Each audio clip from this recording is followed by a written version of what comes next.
flipped it open and moved it to the map section of the book and found the one that included Tanzania and referenced it.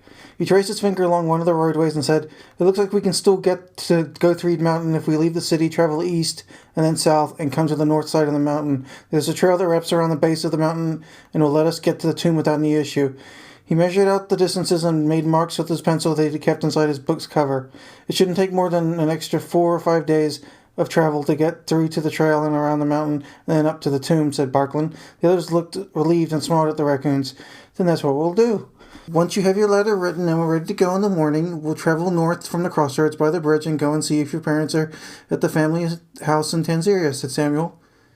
The raccoons thanked them for their generous offer. "You're not worried about getting in trouble with your town for getting off track, are you?" asked Temis, slightly worried to be affecting their travel. No, of course not. We're on our first adventure. It's okay to take the long way in an adventure if you want, just as long as you don't get lost in the process," said Rose. "They'll understand." Temis sighed and looked at Samsa. "Hopefully we'll be able to get some help to get the younglings to Tanzania so we can get them into a better environment," said Samsa. Temis agreed with her, puffing out his cheeks slightly and letting out a long, slow breath. They spent the rest of the meal talking about what they were going to do and where they should visit while there. "If you have the time, you should check out the show alley in the second quarter of the town. It's full of performers, clowns, and acrobats that fill the street with amazing acts of buffoonery and feats of strength that you wouldn't believe possible," said Tamis. "Just be on the lookout for thieves and pickpockets while you're there. Some of them are very good at what they do." "We'll be fine," said Averly. "I know what to look out for." "If we have time, we'll check it out for sure," said Samuel. They sat and finished their meal. After they had cleared up and gotten the younger animals cleaned from their messy meal, they sat outside under the canopy waiting for it to get dark, playing cards and enjoying each other's company. As it started to get dark, Tamis asked Barklin if he would be willing to help light the perimeter torches, braziers with him, and Barklin readily agreed. They moved up to the front gate to check on the raccoon that had relieved Elwood. After checking on him, Tamis went back to the house for some tinder and matches, and with Barklin's help they lit the braziers one by one until all 4 were burning against the dusk sky. "If you grab one of the torches from their holders, you can dip them in the brazier until they catch, and then light the rest of them with that one," said Tamis.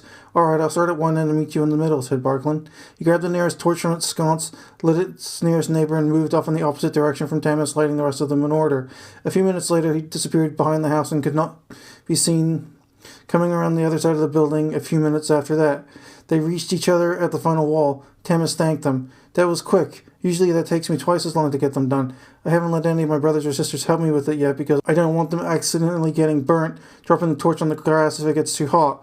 "Thanks for your help," said Tamis. "It was no problem. Something like I've never had to do before. It was fun," said Barklin. Barklin walked the torch over to the first wall and put it back. The fences glowed along their upper edges from the heat and light of the torches and braziers as they burned. The fire's light near the house leant out and touched it tentatively, winking softly in the still summer air. Smoke drifted gently into the sky as they burned. The two of them made their way back to the canopies behind the house. Tamis lit the braziers under the canopies as the light from the fences outside cast dancing shadows on the fabric from the tree branches hanging overhead. "That's better," said Tamis. "I always feel safer once the fires for the night are lit. Something about the glow of it gives me a little sense of peace before the night gets dark." He watched the fire of one of the braziers burn for a moment. "Especially when I go to bed for the night. It makes me feel safe." Barklin nodded. "The tavern's lamps where my family works are never off. I got used to sleeping with the lights on too, though I do like to be able to turn them off at night when I'm ready to sleep," said Barklin, thinking of his room back in Whistleholt. The group sat and waited for it to get dark. After supper, the young raccoons played around them and tried to get the travelers to play with them. Samuel was playing a game of Snap with 4 of the younglings, 2 girls and 2 boys. He was losing. "You're awfully fast," said Samuel to one of the boys sitting next to him. "We've had lots of practice," said Patrick, a tubby little raccoon that looked like he enjoyed playing cards more than he did playing the physical aspect of hide-and-seek. He had a blue hat pulled down over his eyes, and it was so large that it obscured his paws slightly as he played. They were playing with multiple decks to make the game last longer, and his pile of cards held the majority. "Snap," said one of the girls, Hannah, as she placed one of the mouse kings down on one that had been placed there by her predecessor, taking a large set of cards into her paws and shuffling them into her pile. She placed another card down, face up, on the table in front of her, and the game continued. Samuel flipped his cards over and placed his pile on top of her card and said, "I think I'm done for the night. You're all too good for me." The raccoons giggled and protested that he'd keep playing with them, and then when they saw that he was serious, played on without him. He got up from the table and walked around the house to the fire pit by the pond and went into his tent to lie down. He punched out the part of his blanket and laid his head on it as a pillow, getting comfortable. Avery came over a few minutes later and asked him if he was all right. "I'm fine," said Samuel, "just a little sleepy. Playing with the kids all day has worn me out." He snuggled into his blanket and was soon fast asleep. Avery lit the fire pit between the tents and left him there to get some much-needed rest. She went into the house and found Barkland sitting in his usual place at the oval table. Rose was sitting next to him. They were talking about what to do. Avery went and sat down next to Rose. "So, do you think that we'll be able to help them out at all? Their parents disappeared a year ago," asked Rose. "I'm not sure, but it doesn't hurt to try and help them out.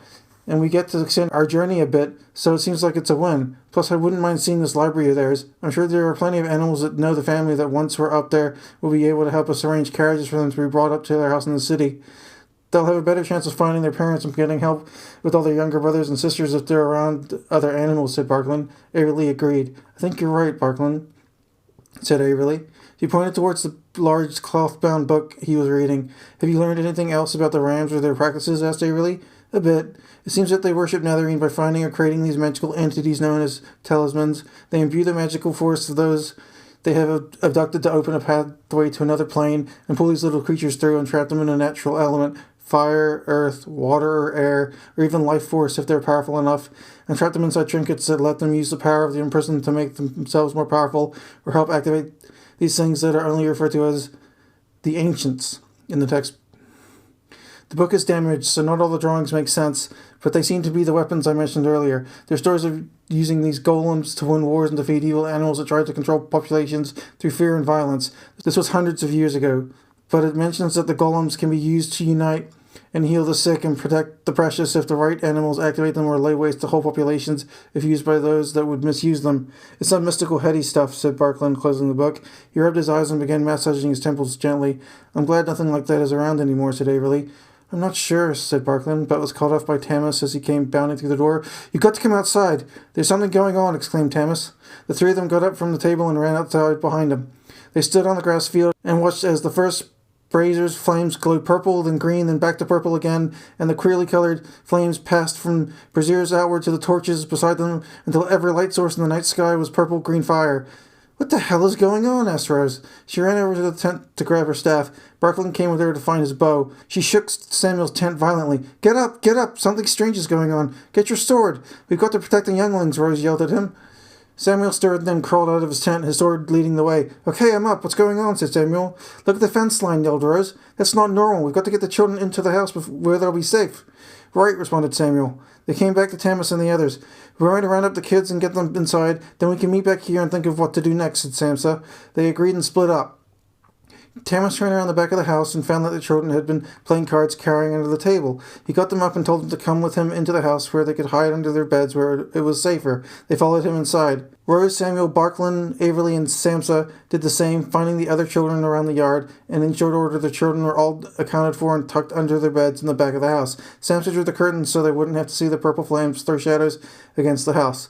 Green and purple shadows of the trees' branches hanging against the windows danced in the weird liquid fire. They reconvened and moved to the front gate. They found it had been opened while they were inside, and that the night air outside the fence line had taken on a murky quality. They could barely see the trees in the distance around the fort, and beyond that they couldn't see anything at all. Just an inky darkness that permeated the night and made them feel alone in the flickering light.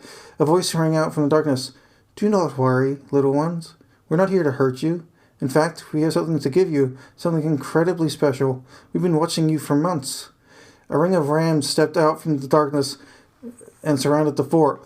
They were cloaked in purple hoods with golden green hieroglyphs of ram's horns surrounding an open flame. The ring broke apart near the fort entryway, and a taller white ram came through the ranks and stood in the gateway. The circle closed behind him. He walked up to the group, their weapons drawn, and put his arms out in a friendly gesture.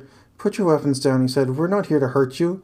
If we had wanted to do any damage to you, we would have done that long ago. Who do you think has been protecting you since your parents left?" The ram looked at the two raccoons. Samsa held up a shovel menacingly.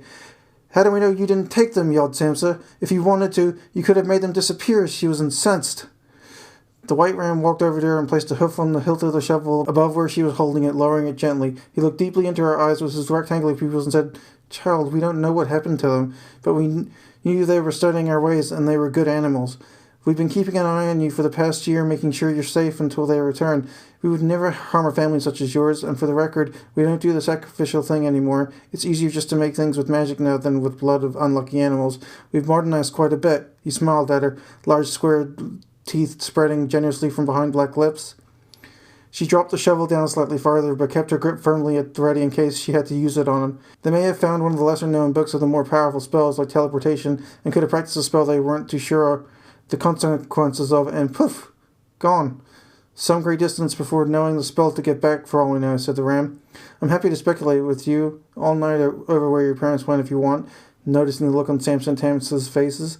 "And we will do that, but right now we've got some business with the four of you," and pointed at the travelers holding their weapons at the ready. Barklin loosened his grip on the wire, holding the arrow, and lowered his bow. "Us? What do you want with us?" asked Barklin incredulously. "Well, it seems that one of you is very special," said the ram.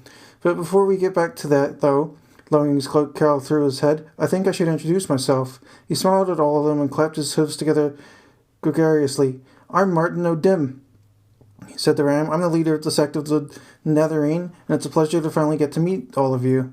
The animal stood there bewildered. "What do you want with us?" asked Averly, her claws spread out towards the ram. "There are things in store for you," said Martin. "We're really only here for him." Martin pointed towards Samuel. Samuel balked. "What do you mean you're here for me?" asked Samuel. "What do you want with me? I'm nothing but a blacksmith's son." Samuel was trying his best to dissuade the ram from whatever it was he intended. "Exactly. You're an otter. A natural water-goer that loves the heat of fire. We've been searching for you for months. We had sent out a few dream viewers in the last few weeks, but we kept getting random animals connected to you instead of being able to pipe directly into your dreamscape," said Martin. Barklin thought back to his troubled dream just over a week ago. "That was you?" asked Barklin, perturbed. Martin swung his smile over to Barklin. "Afraid so. Sorry about that." "She's new at dream viewing and couldn't quite get the hang of it," said Martin. The sheep waved from the ring of rams just to the left of Martin. "Sorry about that. They're hard to get the hang of," she said. Barklin stared back at her, speechless. Samuel walked up to the ram. "So you're saying I'm special because I like to work with fire? Why?" asked Samuel.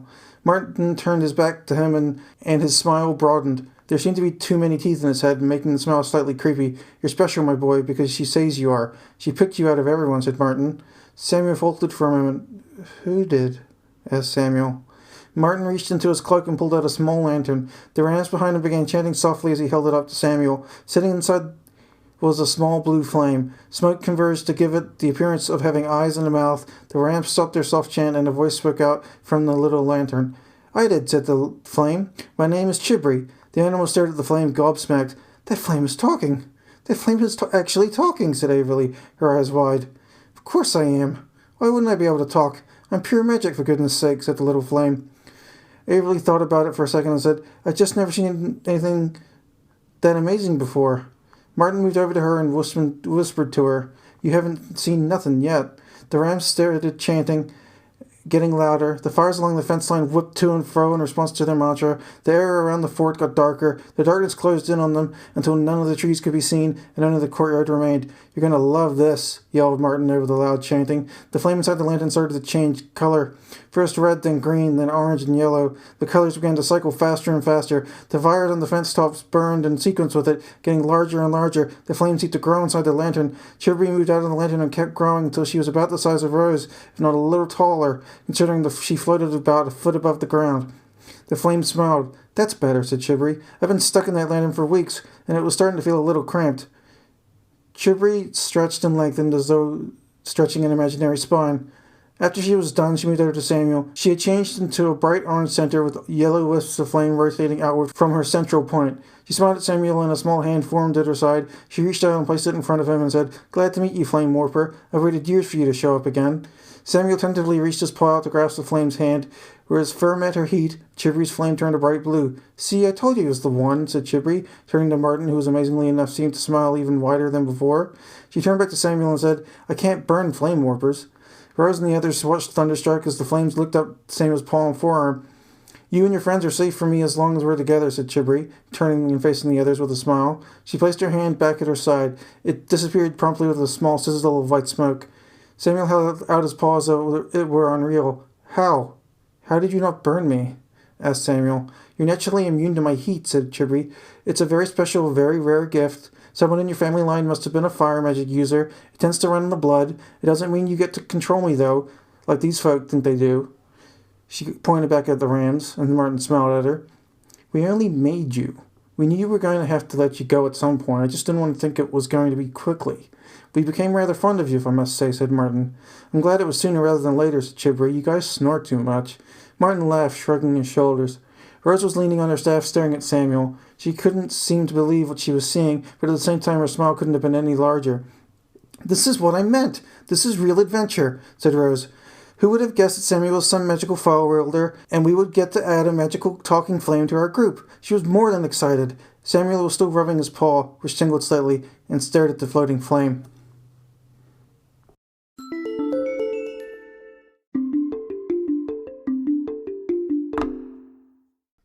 Please visit anchor.fm/divergentmind to leave a message so that I may get back to you. Thank you. Have a nice day. So Anchor is asking me to ask you to support me financially. I would ask that you go to my Patreon to do that, which is patreon.com/divergentmind. It means you can either become a monthly subscriber at a different tier of $1 to $3 to $5. I'm not looking for a lot. I'm not asking for a lot. I'm not asking for anything. This is going to go to the end of my podcast. I don't like it when podcasts straight up ask you for money when I'm doing okay. Well, I'm not doing okay. I'm surviving now to the point that I can make this. I would love to be able to make improvements to this by, say, getting... So basically, I'm running off an iPad, and I would like to improve it by getting different things that would make it better. Maybe some headphones that monitor output, or a better mic, though the mic I got was from JWife, so I might not even use the better mic. You know what I mean? It's all about whatever I need at the time, but really it's just to get healthy again, because I'm currently over 300 pounds and I don't want to die that young. I would really like to be able to afford some vegetables so I can go back to my vegetarian diet, because being this big sucks. And I'm happy to sit in a chair all day, but I really got to walk my butt off, literally. So that's what the money would be for. It would be for healthy food, because I can't afford it. I can afford ramen and pasta and rice and beans, but I can't live on carbs, because that's how you get this big on antipsychotics. Junk food and carbs, which is just cheap and plentiful around me.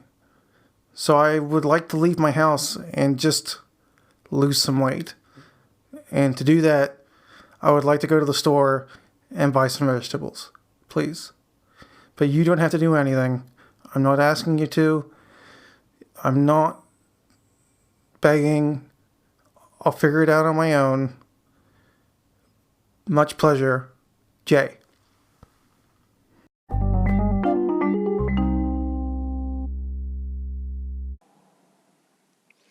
Hey people, take a listen to the Divergent Mind podcast.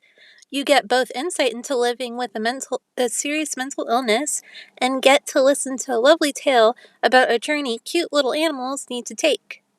Don't miss out, and remember, divergent minds don't need to think alike.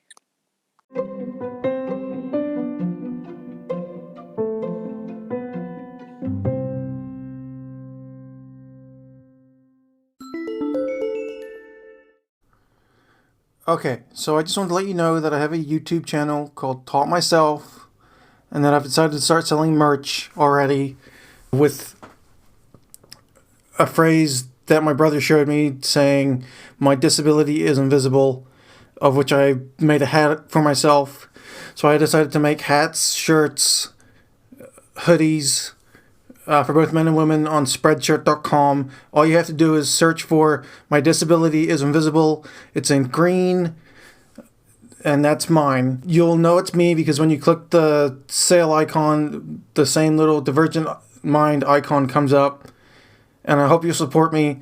I make about $5 per shirt or per sale. Everything else goes to Spreadshirt. But that's okay, because it's still a better deal than a lot of other places.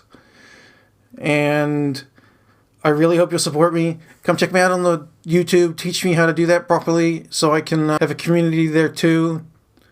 And I await your response. Have a lovely day. Jay.